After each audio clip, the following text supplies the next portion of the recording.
What's the closing process look like? Hi, it's Nick with Sell My San Antonio House.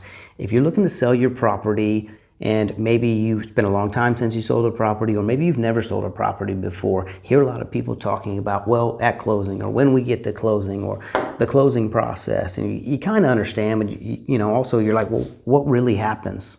What does that process look like? If you're the seller, it's gonna go real similar to this right here. You've probably been working a little bit with a title company, and that title company, if you remember, that's the third party that's going to work between the buyer and you as the seller, and they're going to get all the paperwork ready. They're going to check all the title on the property. They're also going to verify that your buyer has the money and has sent their funds. So when it comes time for closing, you'll head over to the title company most of the time. If you can't make it, there are options for remote closing or to send a notary, but let's just, for this example, you go to the title company. Hi, I'm here. We're the sellers. My name is so-and-so. They'll take you in. They usually have little offices set up, and you'll meet with their escrow officer. The escrow officer for the title company will have all your documents ready.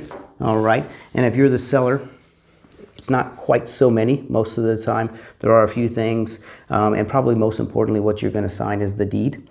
When you sign the deed, what you're signing is the deed to the property over to the buyer. There'll be other stuff that you have to sign, but that's kind of the big one, that's saying, hey, we're transferring the title of this property from me as the seller to this person who's buying it. Now, what's going to happen on the other side is your buyer, they're usually not in the same room together. Your buyer is also going to have their own closing documents. And so they'll sign their documents saying, hi, we're purchasing this property, and if they're a direct buyer like us where we pay cash, we will have already wired that money over to the title company. So now you've signed your paperwork saying that you're selling the property. We've signed ours saying that we're buying the property. The title company is going to verify that they've received our money or our funds to pay for the property. And then they'll send you your proceeds, and they'll take those documents that you signed, like the deed, and they'll record those, making us the owner of the property. And that's about it. You always want to make sure you let the title company know how you want your proceeds. Most commonly now, we do them with a wire. So the title company will wire the funds directly to your account. If you want or need a check, you can ask them. I would give it a couple days ahead of time to let them know that you're going to want a check.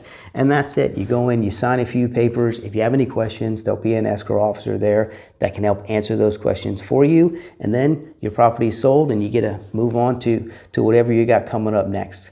So I hope this helps kind of clear up what's going to happen at closing and what that process is going to look like. If you got any questions or you think of something we can help you with, give us a call, 210-201-6644, or reach to through the website, sellmysanantoniohouse.com. Thank you.